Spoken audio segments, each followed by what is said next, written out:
My name is Jen Hamilton. I'm honored to be speaking to you on behalf of the Women's and Children's Center at AWHONN Health in Greensboro, North Carolina. If you're watching this video, you understand what it feels like to be able to take care of patients and their families who lose infants. Perinatal bereavement programs aren't just vital, they're sacred. And almost as important as the work itself is being able to share with each other what we know.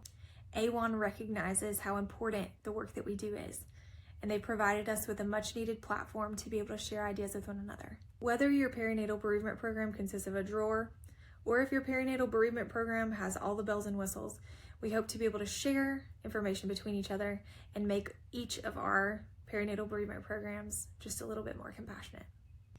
In the following video, we're going to take you on a tour of our comfort room and show you what we have to offer our patients and hope to hear from you some things that you have for your patients that we may not. Our goal is just to be able to share as much knowledge as we have with each other so that we're able to take care of our patients in the most compassionate way possible. Welcome to June's room. So this is our comfort room where we can not only bring our babies, but also invite the families of the babies into the room to take part in the memory making. You'll notice several storage areas that we have. This is where we can keep some of our swaddles and hats and tissues.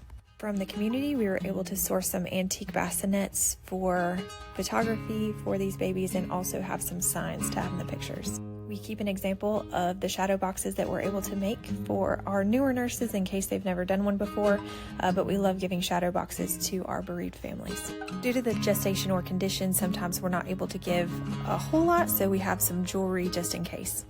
Craft supplies are always important. It helps our nurses to be creative in allowing our families to have something beautiful to take home. We love using Scrabble letters. We also have glass vials that we can use for hair. And here's an example of a shadow box and how we make it. No matter how big or small your space is, it's important to be well labeled and easily navigated so that even your newer nurses know exactly where things are.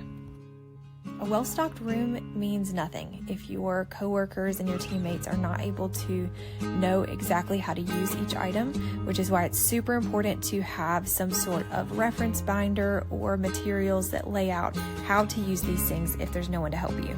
Up at the top there, you'll see a basin that we can use for saline immersion photography. We have some extra blankets and swaddles. Those boxes and tissue paper are for our molds, and down at the bottom is where we keep our mold materials. In our storage room, we have extra hats, blankets, pencils, pens, grief journals, photo albums, memory boxes, shadow boxes, sibling gifts up there at the top, stuffed animals, and also some handprint and footprint molds. We changed how we signify that there's a loss in the room. We used to signify a loss with an artificial rose taped with nurses tape to the door, and now we have these really beautiful wreaths that one of our nurses made. They are to be reused, and on the back here we have labor and delivery, so in case they do get mixed up on another unit, we can find them. You're probably saying, holy moly, they have so much stuff. How can they afford to have that much stuff? I want you to never underestimate the power of your community. Everything that we have in here was from an Amazon wish list that we made and asked the community for help in fulfilling that.